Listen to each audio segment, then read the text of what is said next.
अपना मुख्य कार्य सत्संग से है और इसीलिए मैंने इस जन्मदिन के आडंबरबाजी से बचने के लिए इसको सत्संग का ही रूप दे दिया। जन्मदिन खुशी की बात है, इस बहाने से आप आए हो, बहुत बहुत आप सबका धन्यवाद, क्योंकि सबने जन्मदिन की बधाई दी है। परंतु मैं इस बात को थोड़े से दूसरे प्रकार से सोचता हूं। खुशी होती है किसी चीज की उन्नति होने में। मुझे खुशी मिलती है संगत के बढ़ने से, संगत में प्यार बढ़ने से, और जितनी ज्यादा संगत होती है उतनी ही मुझे खुशी होती है। जन्मदिन की क्या खुशी मनानी है? जन्मदिन तो जिंदगी को कम करता जा रहा है, लेकिन जीवन तो थोड़ा भला जो हरि सुमन हो, लाख बरस का जीवना कोटे धरे न कोई। जीवन चाहे 4 दिन का हो, लेकिन उसमें प्रभु की भक्ति होनी चाहिए। थोड़ा भी भला, लेकिन उसमें हरि का सुमन, प्रभु की याद, नेक काम करे इंसान तो उस जीवन का फायदा है। नहीं तो लाखों बरस तक खड़े रहने वाले पहाड़, पेड़, झील, नदियां काम आती हैं हमारे, लेकिन इतने वर्षों तक वो रहती हैं तो क्या उनका ज्यादा कोई लाभ होता है? इंसान चाहे थोड़े समय के लिए जिए, लेकिन उस थोड़े जीवन में उसे नेक काम करने चाहिए, प्रभु भक्ति करनी चाहिए, प्रभु का सुमन, चिंतन और उसकी याद हमेशा करनी चाहिए। नहीं तो जिंदगी का पल पल करके तो कम होता जा रहा है। खुशी मनाने की बजाय हमें दुख होना चाहिए। सोचना चाहिए कि जिस पल में हमने प्रभु के नाम का सुमन नहीं किया, कोई नेक काम नहीं किया, देखते देखते कितने साल बीत गए। 70 साल गए, आगे आने वाला जो भी समय होगा वो भी यूं ही गुजर जाएगा। लेकिन क्या लेके जाएंगे? क्या किया इस जीवन में? सोच इस बात पे करनी है।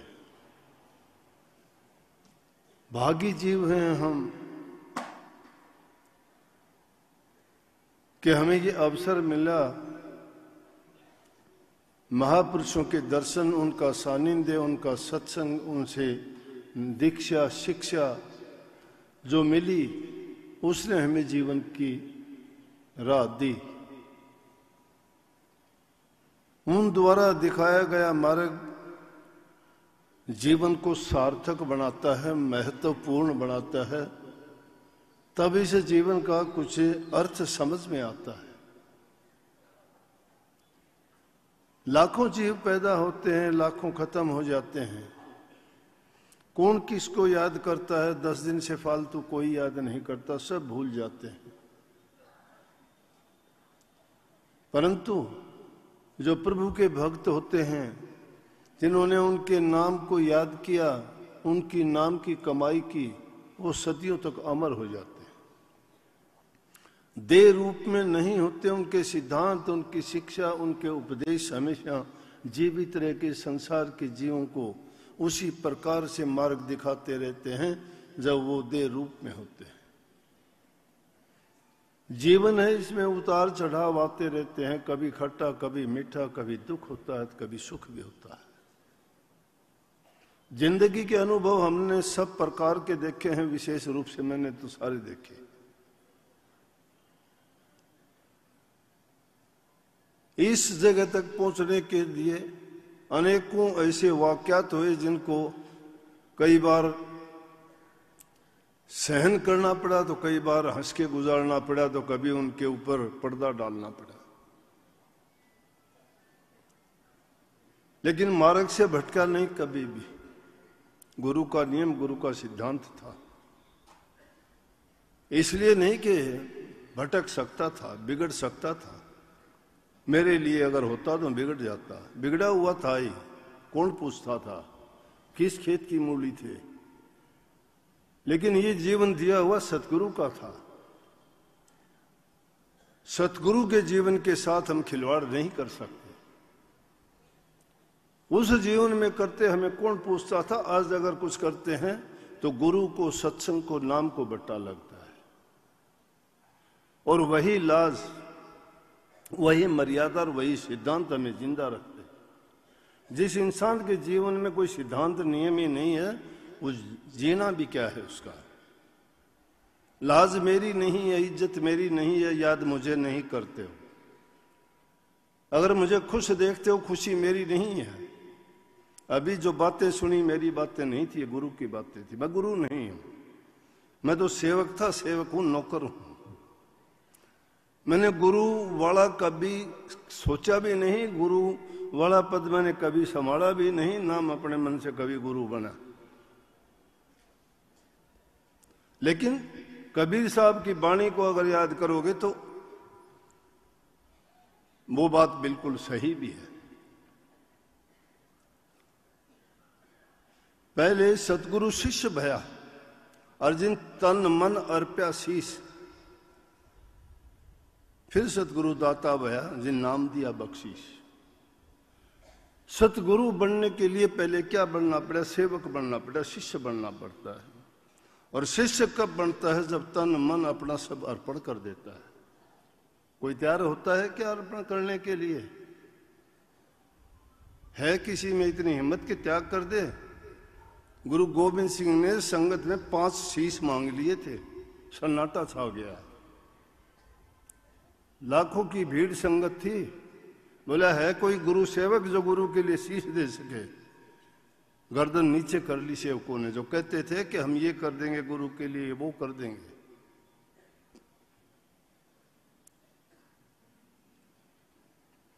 तन मन धन सब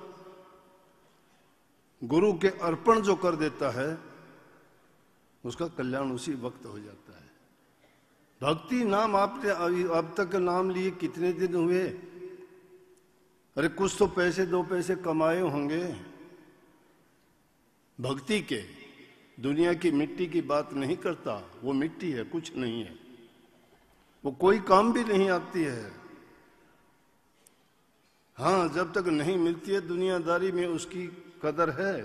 अगर वो नहीं होती तो भी रुलाती है, और होती है तो भी रुलाती है। जिसके पास नहीं है वो उसके बिना रोता है, जिसके पास है वो उसको रख के भी रोता है। तासीर उसकी ऐसी है, नहीं है। परंतु एक इंसान जो जिसकी औंधी खोपड़ी है नहीं समझ पाता, वो तृष्णा नहीं भरती कभी भी। उसकी ऐसी कामना लगी रहती है कि इसके बिना शायद क्या होगा। प्रभु ने सबका इंतजाम करके भेजा है, ये मन में यकीन भरोसा क्यों नहीं रखते प्रभु का? सतगुरु उन्हीं का तो रूप है, वो यही तो शिक्षा और ज्ञान देते हैं। सतगुरु बनने के लिए उन सीढ़ियों को पार करना पड़ता है। दुनियादारी की बातों को निभा देंगे आप, दोस्ती भी निभा देंगे, प्यार भी निभा देंगे, दुश्मनी भी निभा देंगे। गुरु की शरण निभाना बड़ा कठिन है, मैं जानता हूं।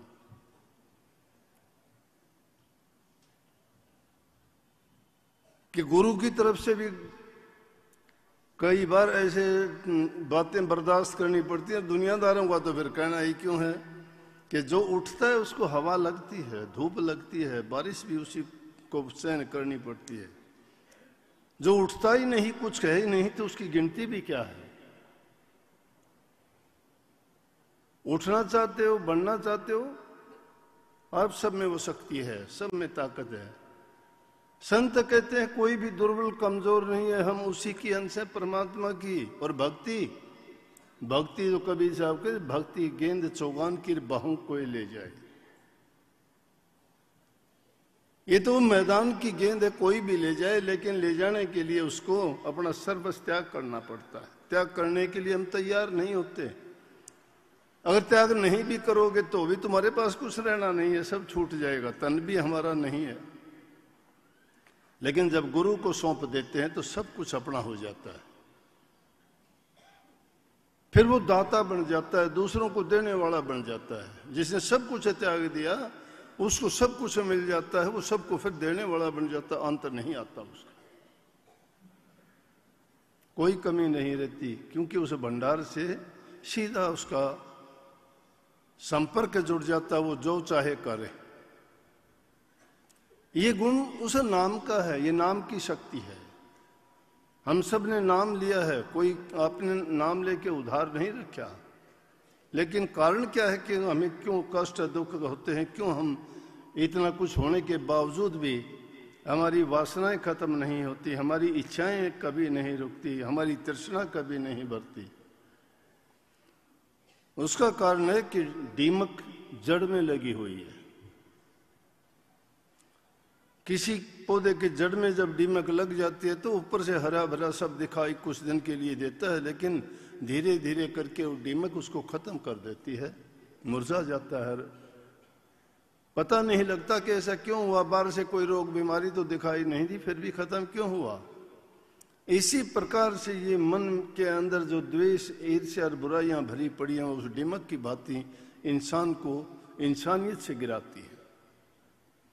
संतों का सत्संग उभार देता है, वो बार बार चेताते हैं कि भाई ये काम की चीज है, ये तेरे फायदा करेगी, ये नुकसान करेगी, इसमें तुझे लाभ होगा। जब कोई उस बात को तो मान लेता है तो उसका सभी काम सही हो जाते हैं, लेकिन उसमें अपनी बुद्धि लगा के कोई सोचता है कि इसने ये बात गलत कही है।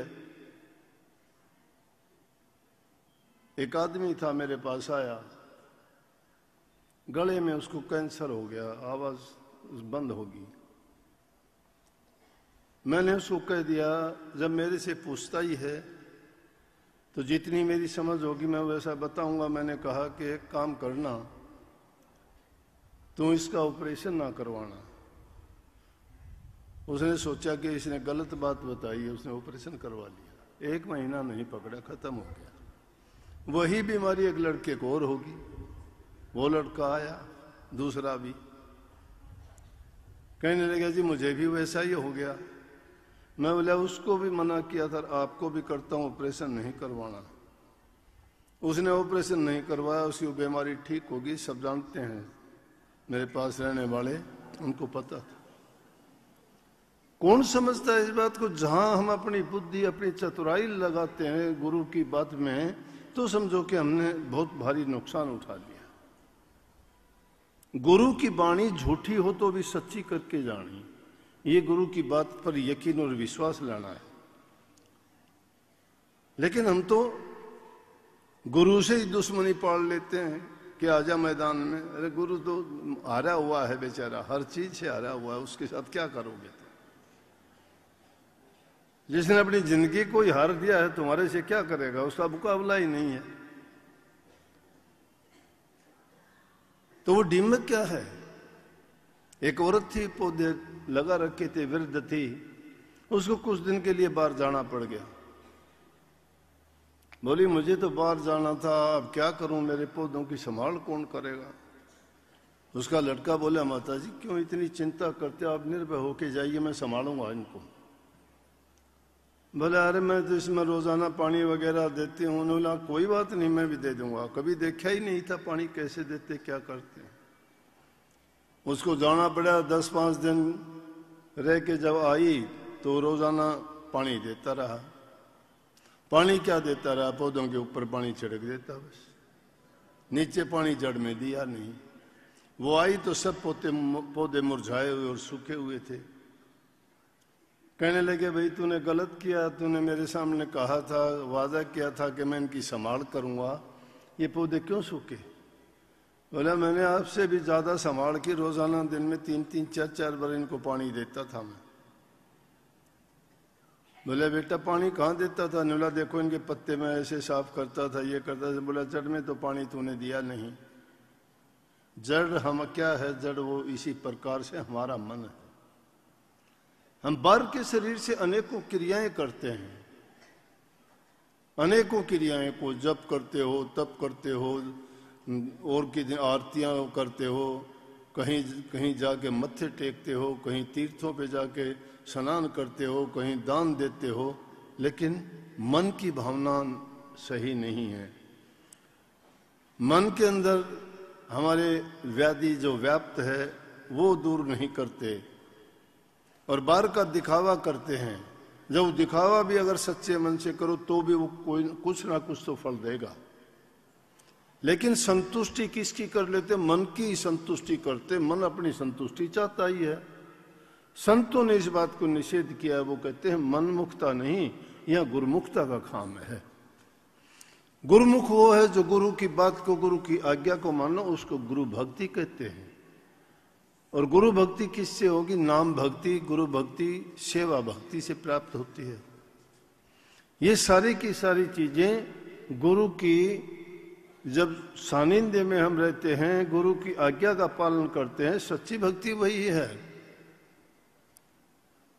इसीलिए स्वामी जी महाराज ने कही, गुरु भक्ति दृढ़ के करो पीछे और उपाय, बिन गुरु भक्ति मोह जग कभी न काटा जाए, झिन्ने बंधन चित्त के कटे नाम प्रताप, मोटे जब लग जा नहीं तो झिन्ने कैसे जाएंगे। मोटे बंधन जब तक नहीं कटते हैं, झिन्ने कैसे कट जाएंगे। उस जड़ तक पहुंचने के लिए पहले बाहरी क्रियाओं को तो सुधारना पड़ेगा। हम तो बाहर की क्रियाएं भी, जिस चीज की भी हमारी इच्छा होती है, जो भी हमारा मन चाहता है, उनसे बाहर निकल नहीं पाते। कहने को तो गुरु को अर्पण कर देते हैं कि मैंने तन भी दिया, मैंने धन भी दिया और मैंने मन भी दिया, लेकिन एक भी चीज नहीं देते उसमें से। ये चीज जो उनके सुपर्द कर देता है तो मन से गुरु की आज्ञा के बिना कुछ नहीं सोचेगा वो। राजा जनक को 1 सेकंड में ज्ञान तभी तो करवाया था, मन में सोचने ही लगा था। अष्टावक्र जी कहने लगे, तुझे अधिकार नहीं है इस मन से कुछ सोचने का, तू मुझे अर्पण कर चुका है, मन मेरा है। उसी समय सोचने लगा क्या करूं। एक क्षण में ज्ञान हो गया। जिस ज्ञान का हम ढिंढोरा पीटते हैं, घंटों तक अभ्यास का नाम लेते हैं, तो क्या है वो जंगल में घूमने के समान है। जंगल में टक्करें मारते रहो, राह रकाना ठिकाना कुछ है नहीं, पता कुछ है नहीं। रास्ता ढूंढने के लिए इस बियाबान जंगल में 2 ही तरीके हैं, या तो तुम्हें कोई आवाज मिल जाए अगर रास्ता भटक गया हो तो, और या कहीं प्रकाश नजर आ जाए। हमारे अंतर में भी 2 ही चीजों के भक्ति के प्रारूप संत मत कहता है, प्रकाश और शब्द। प्रकाश अगर हो जाता है तो अंधकार मिट जाता है, शब्द सुनाई देता है तो समझो कि वो सतगुरु का रूप है, वही हमारा निज धाम और निज धाम की वो ध्वनि है। उसी के लिए हमें सूरत शब्द का योग बता के सच्ची भक्ति जो है, जिसको हम सही मायने में आध्यात्मिकता कहते हैं, सूरत शब्द योग के बिना अंतर का अंधकार कभी नहीं मिटता। बाहर की वृत्तियों को समेट के अंदर में जब जाओगे, जब आपकी सच्ची प्रीति गुरु से जुड़ेगी, जब तक सरगुण को आप नहीं मानोगे, निर्गुण को प्राप्त नहीं कर सकते। वो निर्गुणिया है जिसमें कोई गुण नहीं, ना देह है, ना उसके हाथ पांव है, ना कोई अंग है, ना बोलता है, ना सुनता है, ना देखता है, विदेह है। हाड़ नवास चाम कुछ भी नहीं है। शब्दों में कबीर साहब की अनेक को बात आती है कि बिन बाती का वहां दिया जलता है, बिन वहां किसी बीन बांसुरी के आवाजें और सुर निकलती हैं, वहां धुनी होती है लगातार, वो कभी रुकती नहीं है। ये दोनों ही चीजें हैं, वो उसके गुण हैं और वही विदेह रूप में है। लेकिन वो विदेह रूप में प्राप्त तभी करोगे ना जब सरगुण रूप से आपका प्यार होगा। अरे सरगुण रूप से तो नफरत करते हो उसकी, तो कभी उसको ना मिलना चाहते हो, ना देखना चाहते हो, ना सुनना चाहते हो। तीन ही चीज तो सब चीजों में दुनियादारी में मुख्य हैं। और संतों ने इसीलिए तीन बंध लगाने बता दिए कि आंखों से किसी की बुराई ना देखो, नहीं तो ये हमारे ख्याल विचारों को बदल के रख देंगे। देखते भी हैं तो अच्छी चीज देखिए ना इन आंखों से। किस लिए आंखें दी थी प्रभु ने?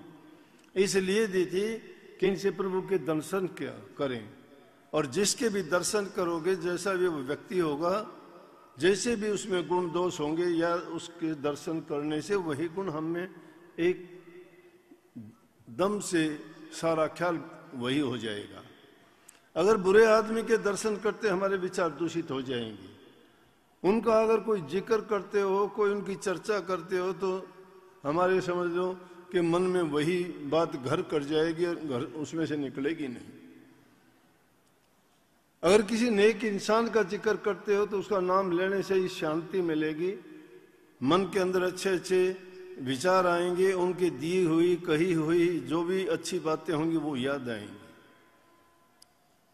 इसीलिए कही कि संतों के दर्शन करो, दरस करो, वचन पुनि सुनो, सुन सुन के गुणों, गुण गुण के काट लो सार, काट सार तिस करे आहार, कर आहार पुष्ट होया भाई, जग भय भव सब गई नसाई। सबसे प्रथम काम है, सत्संगों में जाते हो ध्यान से बैठ के आराम से सुनो, दूसरा ख्याल नहीं मन में कोई भी। ये सच्चा सही ध्यान भी बताता हूं, सही समाधि भी बताता हूं, और सही सत्संग श्रवण करने का तरीका बताता हूं। आंखें सतगुरु के रूप पे जमी होनी चाहिए, कान उनके वचनों की तरफ होने चाहिए, और हृदय के दरवाजे खुले रखने चाहिए। जो भी वचन सुना जाए उसको अंदर में इस प्रकार से सजा के रख लो कि जब कभी भी तुम्हें जरूरत पड़े तो वही बार आए। जब कभी भी तुम्हें एकांत का समय मिले तो वही चीजें उसमें अपना जहूर दिखाएं, और वही बार बार हमारे मस्तिष्क में हमें ये याद दिलाती रहे कि ये उन्होंने उस टाइम पे ये फरमाया था, उस टाइम पे ये फरमाया था। तो ऐसे नहीं तो ये दिमाग खाली जब होता है तो शैतानी सोचता है। तो इस शैतानियों से बचने के लिए ही तो कही कि गुरु के दर्शन करने से साहिब याद आता है। गुरु के दर्शन करने से हमें यह है कि जो गुरु में लक्षण है, गुरु में गुण है, वो हम में भी आ जाएंगे। जैसे भी गुरु के गुण हैं वो एकदम उनके याद करने से, दर्शन करने से, शुद्ध और पवित्र को चीज को देखने से पवित्रता आती है, और बुरे इंसान को, बुरी चीज को देखने से उसके दुर्गुण याद आते हैं। तो इसलिए हमेशा हमारी सोच ये होनी चाहिए कि महापुरुषों के जितने दर्शन मिले, सत्संग में जाने का जितना अवसर मिले, ये नहीं होता तो उनकी वाणी सुनने का आजकल तो बहुत साधन है, किताबें हैं, कैसेट हैं, या और फोनों में, फोन में देख लो, कुछ भी पता नहीं, कुछ भी ढूंढ लो फोन में। लेकिन आज क्या देख लें फोन में? फोन में देखने वाली में तो ऐसी ऐसी बातें, ऐसी चीजें देखते हैं कि उनमें तो सत्संग की बात क्या, इतनी बुरी से बुरी बातें हैं कि अगर उनको बच्चे देखना शुरू कर दें तो समझो कि वो बच्चा कभी भी अपने जीवन में अच्छे गुण प्राप्त नहीं कर सकता। और उन पर पाबंदियां भी नहीं है कोई भी। इसलिए ऐसी चीजों को देखने से, करने से बचा करो। थोड़े से किसी लालच के लिए पैसे मिलते हैं, क्या मिलते हैं पता नहीं, ऐसी ऐसी भद्दी भाषा का उसमें प्रयोग होता है कि उनको सुनना बस की बात नहीं। लेकिन फिर भी उनकी छूट है पूरी तरह से। समाज किशोर चला जाएगा, कहाँ भक्ति की बात करेंगे, कहाँ नाम की बात करेंगे, कहाँ मान मर्यादा की बात करेंगे। ये चीजें जब समाज में पनप रही हैं, छोटे छोटे बच्चे नशे की प्रवृत्ति में बदलते जा रहे हैं। माँ बाप कहते हैं हमारे बस का नहीं रहा, छोटे छोटे बच्चों कहते हैं हमारे काबू का ही नहीं है। जब अवसर होता है, जब संभालते नहीं हैं, और जब भटक जाता है तो फिर वो काबू में आता नहीं, उसकी आदत पक जाती है। उन बच्चों को सही तालीम दें, सही शिक्षा दें, घर में बैठा के कुछ समय अगर उनके साथ हम बैठें, लेकिन माँ बाप को समय नहीं है उनके साथ बैठने का, उनसे साथ बात करने का। बच्चों से प्यार करो, उनकी अच्छी शिक्षा दो, उनको अच्छे गुण बताओ, उनको वो छोटी छोटी कहानियां बताओ जो हम बचपन में सुनते थे। उस टाइम में ये टीवी नहीं थे, ये फोन नहीं थे, ये गंदी मंदी बातें नहीं थी।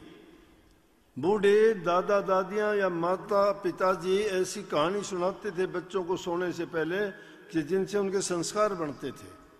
प्यार की बातें होती थी, शिक्षा की बातें होती थी, किसी की सहायता करने की बातें होती थी, उनसे परोपकार, परहित, दया, प्रेम की बातें उनके दिलों में घर करती थी। हर इंसान दयावान था, वो हर इंसान दूसरे की इज्जत कदर करता था। आज कोई किसी से बोलना नहीं चाहता, अपनी संतान अपने माँ बाप को भी बोलना क्या देखना भी नहीं चाहती, क्योंकि वो उनके रास्ते की बाधा है। वो जो देख चुके, जो करते हैं, जो वो चाहते हैं, उनको अगर तुम रोकने की कहोगे करोगे तो उनसे बर्दाश्त नहीं। भक्ति का तो उसके बाद में ही कहीं नंबर आएगा। जब ऐसे अवसर आते हैं उन बच्चों को साथ लेके जाया करो, उनको इस बारे में समझाया करो कि हमारी संस्कृति क्या है। हमारे देश में दूसरे देशों के लोग यह शिक्षा ग्रहण करने के लिए आते थे। ये बात विदेशों में प्रसिद्ध थी कि अगर परमात्मा के दर्शन करने हैं तो भारत में जाके करो। यहाँ ऋषियों की, मुनियों की, तपस्वियों की, संतों की, भक्तों की कोई कमी नहीं है।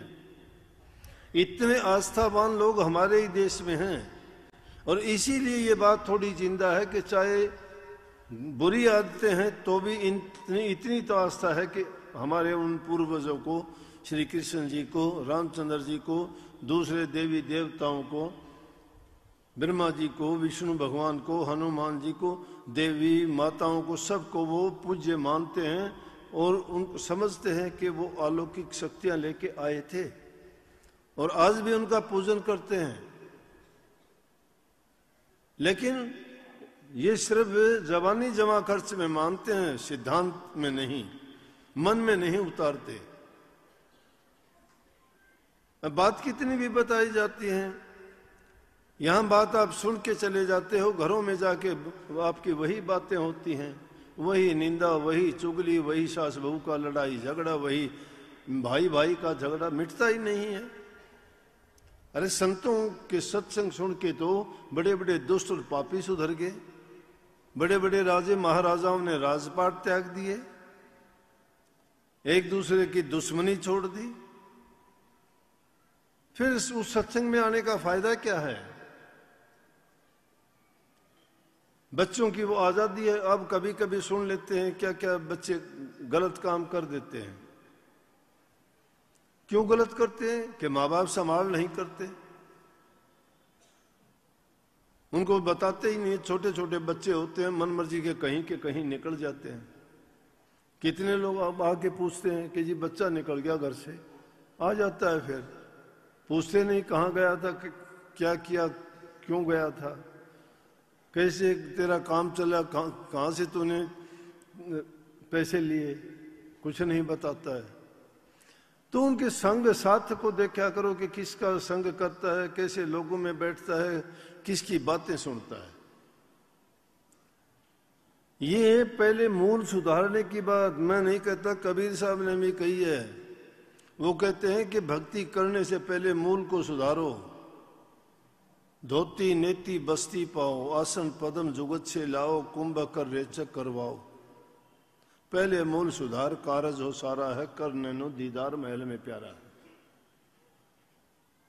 गुरु की क्या, गुरु की तो बात सुनी भूल गए। कागा वृत्ति है नहीं छोड़ते, सांप वृत्ति है नहीं छोड़ते, जहर उगलते हो। गधा वृत्ति है नहीं मानते, कुर्डी पर नोट लगाते हो। अगर उन बातों को मान जाओ तो क्यों होंगे? कबीर साहब ने वाणी में लिखा, गुरु को क्यों भूला मेरे भाई, तेरी दुर्मति दूर बहाई, गुरु ने क्यों भूला मेरे भाई। कि गुरु को क्यों भूल गया? गुरु का मतलब ज्ञान को, जो गुरु ने ज्ञान दिया उसको क्यों भूला? अगर कोए को पिंजरे में रोक के चारों वेद भी पढ़ा दोगे, बाहर निकालोगे वही गंदगी में चोंच मारेगा। तो जो इंसान गुरु का सत्संग सुन के वो ज्ञान लेके और बाहर दुनियादारी में जाके अगर वही बर्ताव करता है दुनियादारों की तरह से, राक्षसों की तरह से, मूर्खों की तरह से, बेवकूफ़ों की तरह से, ना उसकी भाषा बदली, ना उसकी सोच बदली, ना उसका जीवन बदला, क्या है वो? काग है वो। उसको वेद पढ़ाने का कोई निकला फायदा?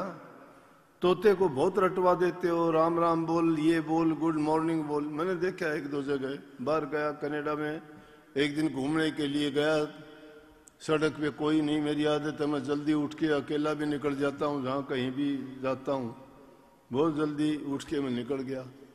मैं अकेला था, एक घर के सामने से गुजरा तो एक आवाज़ आई, गुड मॉर्निंग, ऊंची ऊंची आवाज़। मैंने देखा कोई आदमी, चारों तरफ देखा मैंने, कुछ नहीं था। फिर बोला दोबारा से, फिर मैंने देखा तो एक घर के सामने एक बड़ा तोता बैठा, लाल गला, इतनी बड़ी चोंच और बड़ी ऊंची आवाज में गुड मॉर्निंग। माँ देखो, इस जानवर को इंसान ने अपनी भाषा सिखा दी, लेकिन इसको पता तो नहीं है ना इसका मतलब क्या है, अर्थ क्या है। सिखा दी उसको।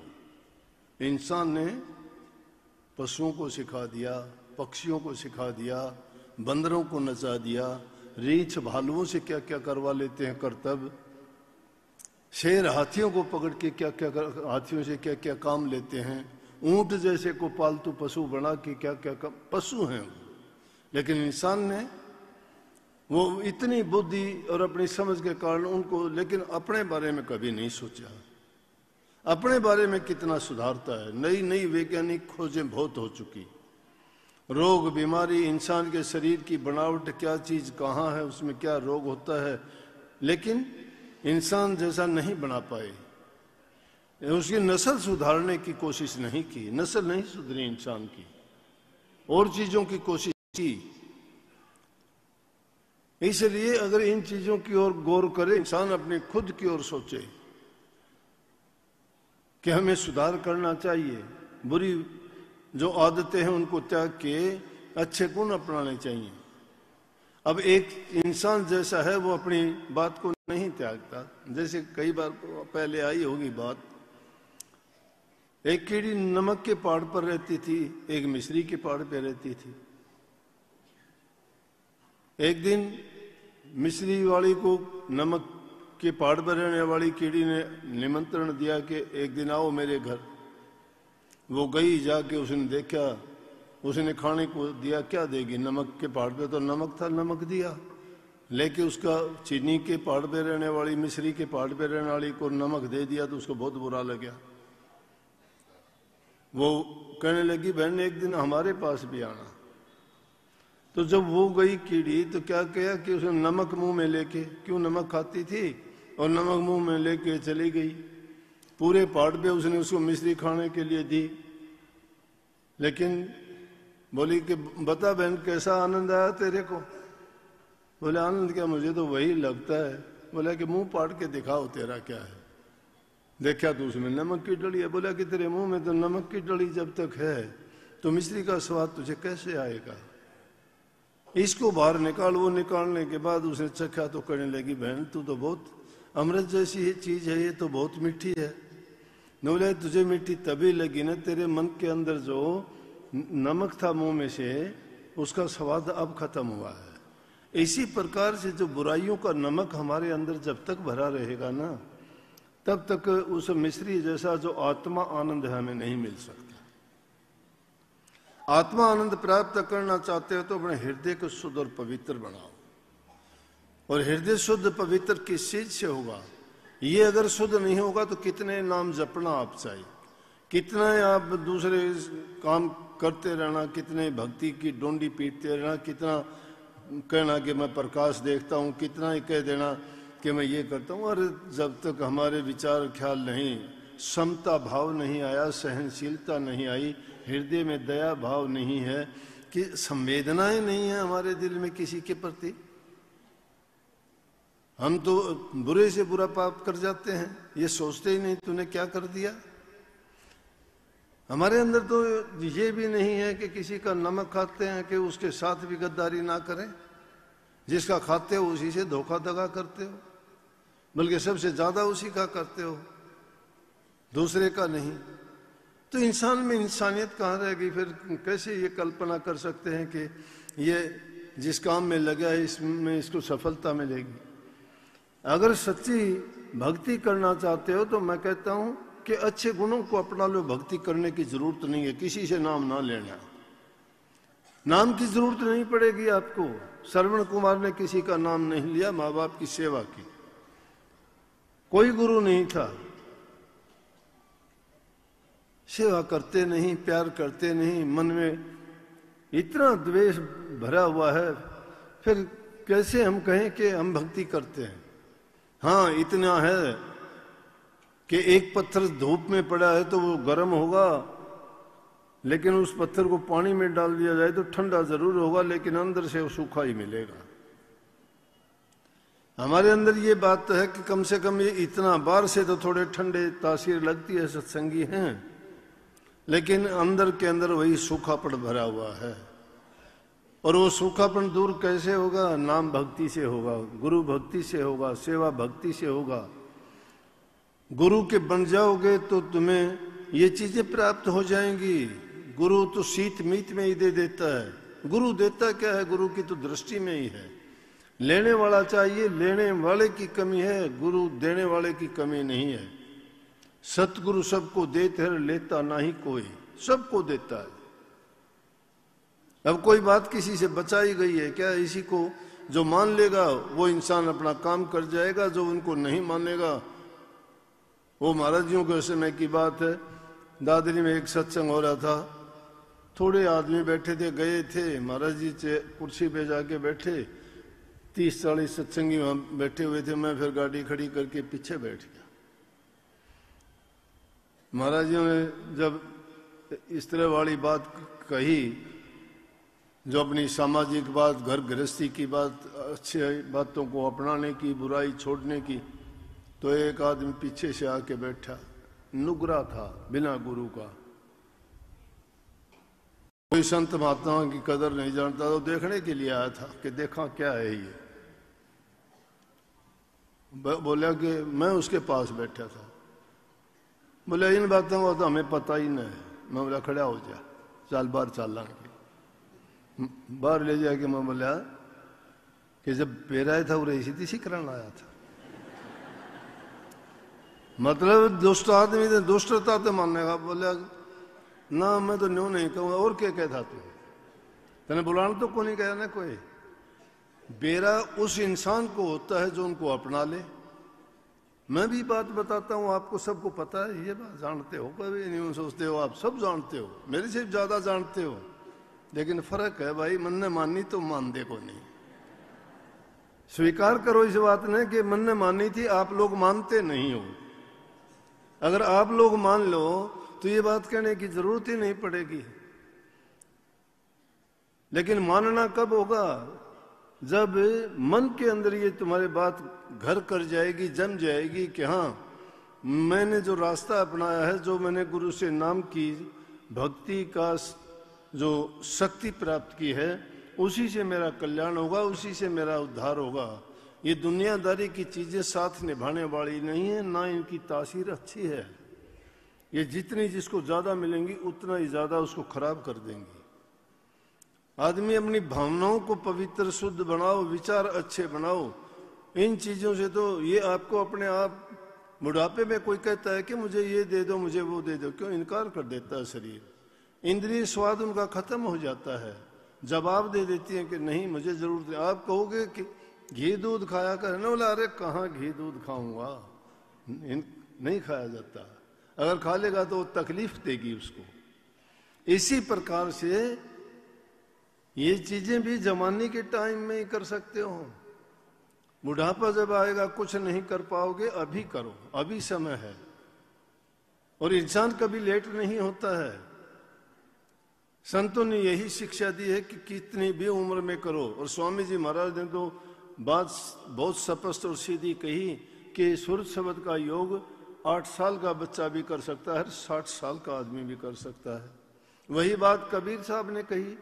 कबीर साहब कहते हैं कि कबीरा तेरी बाड़ी ली चूहों ने खा, रही सही ने बटोर ले, दौलड़ी ही बन जा। कि तेरी बाड़ी जो थी चूहों ने खराब कर दी, कपास थी वो सारी, लेकिन बची खुची पड़ी भाई, उसके अगर तू ठीक अब भी संभाल लेगा तो अगर अच्छा सूत उसका नहीं बनेगा तो दोलड़ा दालड़ा तो अब भी बन जाएगा। तो ये मत सोचो मेरी उम्र चली गई अब मैं कुछ करने लायक नहीं हूं, जाट वाली भाषा ना बोलो। एक महात्मा के सामने जाट चला गया जमींदार, जाट का मतलब जमींदार, कदे जाट जाति वाले ना मान लियो, एक किसान कहो, किसान सारे ही जाट होते हैं, जाट का मतलब किसानी जो करता है। महात्मा के पास गया, महात्मा बोला अरे तू सारा दिन काम में लगे रहता है, कभी परमात्मा का भी नाम ले लिया कर। बोला बाबा परमात्मा का नाम कहाँ ले ले, फुर्सत ही नहीं है। और बात सुनो ने बोला हाँ, मेरा 3 जन्म तो मेरे बेकार गए, चौथे में काम बने तो बता दे। बोले वो कैसे? ने बोले पिछले जन्म में मैंने कुछ करा नहीं। देखो कितनी जानता था। ये नहीं, हम भी जानते हैं हमारे प्रारब्ध के कारण जन्म है ये। पिछले जन्मों में नेक कर्म किए तो हम अच्छे इंसान बने, अच्छे घर में जन्म मिला, गुरु मिला, नाम मिला, सत्संग मिला। ये अगर उसको डूबते हैं डबोते हैं तो हमारे वर्ग निर्वाह कौन होगा? कमी है क्या किसी चीज की? आंख कान हाथ पैर शक्ति सब कुछ आपको दी, फिर बुला दिया। प्रारब्ध पहले बनती है इंसान की, फिर जन्म होता है। उन लोगों की तरफ भी ख्याल करो जिनके हाथ नहीं, पांव नहीं, कईयों की आंख नहीं, लूले लंगड़े अंधे दुनिया में आते हैं और फिर भी वो अपना जीवन जीते हैं, उनसे फिर भी मरना नहीं चाहते वो फिर भी, और कह देते हैं कि परमात्मा में आस्था फिर भी दिखाते हैं कि परमात्मा की इच्छा। तो बात बिल्कुल सादी जरूर थी, लेकिन शिक्षा देखो उसमें कितनी कह दी। बोला जी पिछले जन्म में तो अच्छे करे नहीं, इसलिए ये जन्म हमारा यूं हो गया। ये गरीबी की हालत हुई, खाने को रोटी नहीं है, मेहनत करनी पड़ती है, और अगला जन्म भी खराब यूं हो जाएगा कि अब हमारे पास सिर्फ पेट भरने के सिवाय दूसरा काम या भक्ति का काम या नाम जपने के लिए हमारे पास समय ही नहीं है। तो हो गए ना 3। बोला कि बात तो ठीक है 3 हो गए, लेकिन अगर तुम अब भी विश्वास रख के जो तेरी जितनी सामर्थ्य है उतना काम करेगा तो धीरे धीरे करके संचय करने दे। धीरे धीरे रे मना धीरे सब कुछ होए, माली सींचे सो घड़ा ऋतु आए फलो। एक बूंद बूंद करके घड़ा भरता है, एक एक पैसा जोड़ने से आदमी धनवान बनता है, एक एक ईंट जोड़ने से आदमी महल बना लेता है, एक एक अक्षर सीखने से विद्वान बन जाता है, एक एक पल का ध्यान और सुमन करने से इंसान अपना काम कर जाता है। ये ना सोचो कि मैं कब करूं कैसे करूं, लेकिन मन को आदत ही नहीं है, नहीं बैठने देता, आपको नहीं टिकने देता, पल भर के लिए भी नहीं टिकने देता।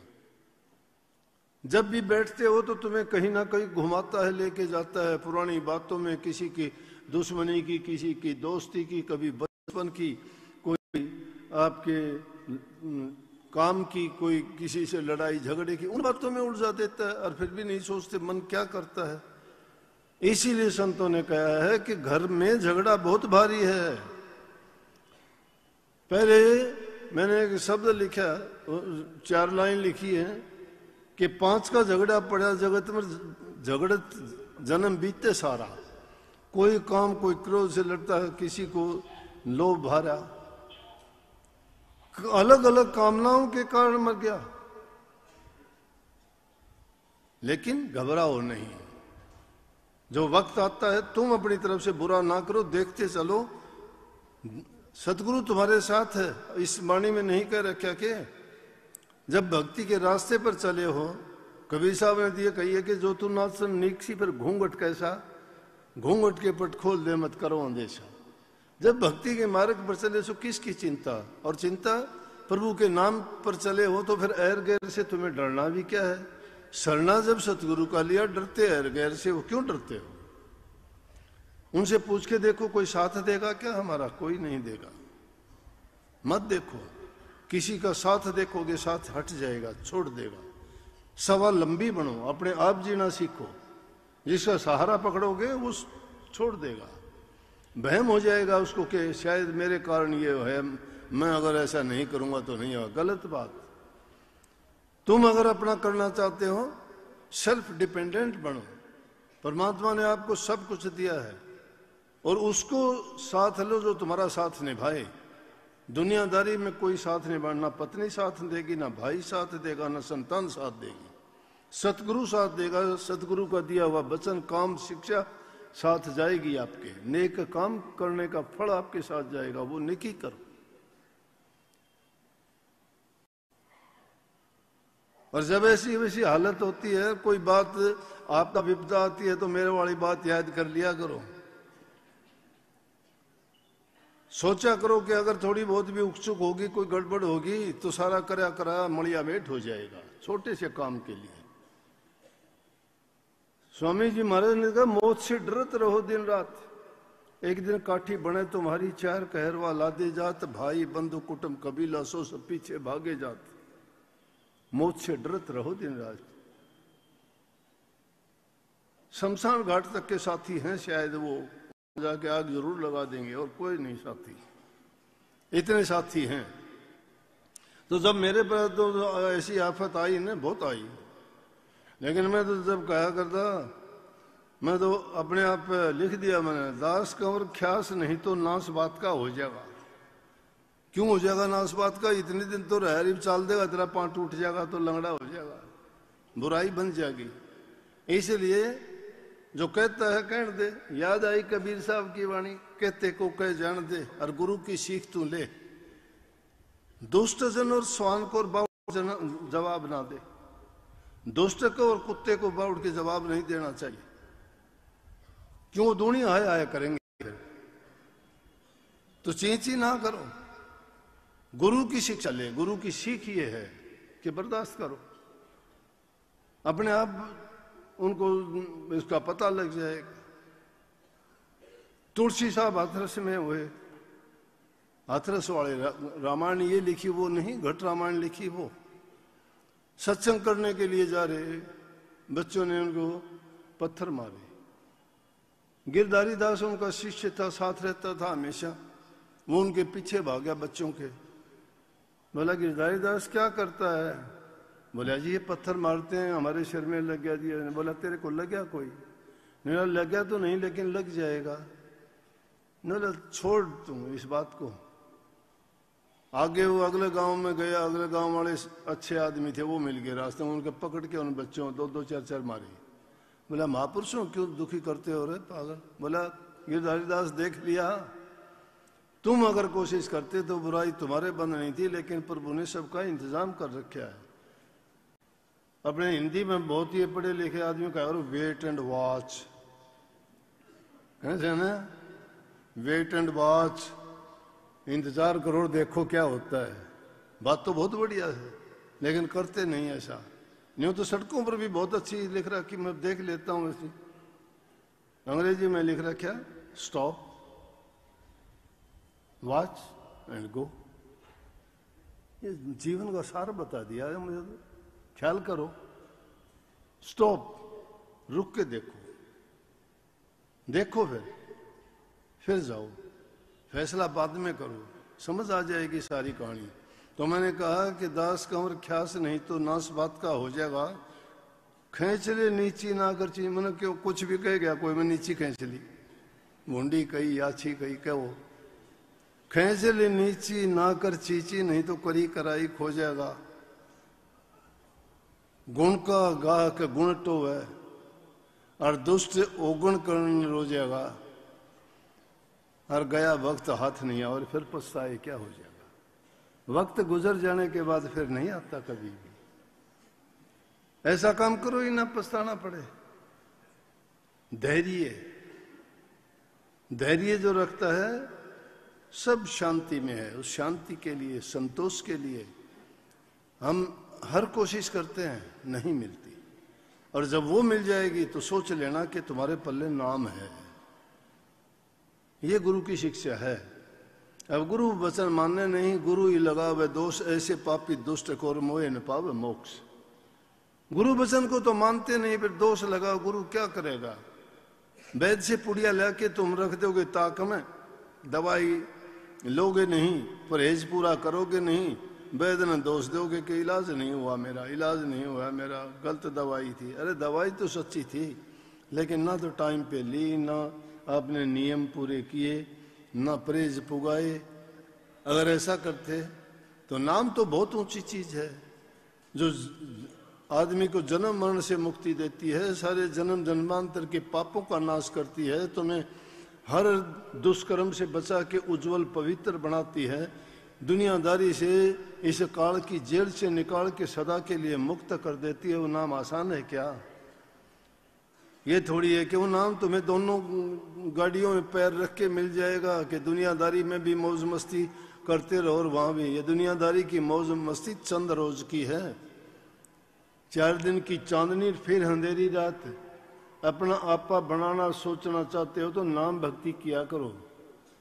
चाहे थोड़ा समय देना शुरू कर दोगे तो भी धीरे धीरे करके बढ़ जाएगा।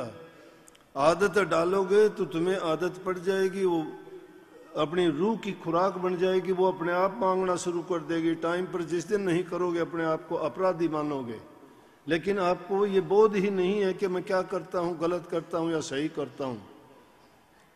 हम उस ओर जाते ही नहीं है। अच्छी बात है, सत्संगों में आते हो खुशी है, रास्ते पे चले हो ये भी बहुत खुशी है, धीरे चलते हो ये थोड़ी ही बात है। जो बैठे हुए सोए हुए हो बैठ जाओ, बैठे हुए हो वो चल पड़ो, चलने वाले भागना शुरू कर दो, मंजिल अपने आप पास आती जाएगी। भाई सतगुरु की कृपा से मैं तो आपको देखो बताता रहूंगा, चिताता रहूंगा, याद दिलाता रहूंगा।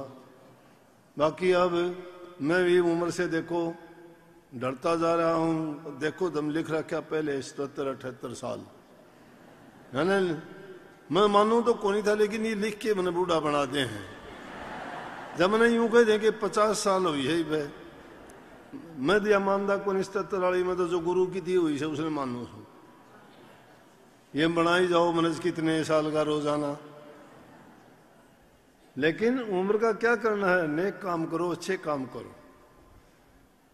मैं आपके साथ हूं, मिलके करेंगे, अच्छे काम किया करो, नाम भक्ति पूरा समय दिया करो, नाम का चिंतन, नाम का सुमन भजन रोजाना अभ्यास में बैठा करो। जो ऐसा करेगा वो मेरा दिल का प्यारा है, वो सच्चे मायने में मुझे प्यार करता है। जो मेरे से प्यार करता है वो रोजाना भजन किया करो, संकल्प लेके जाओ। और जो नहीं करेगा इसका मतलब वो जो है मैं उनको अच्छा नहीं लगता, और तो क्या कहूंगा।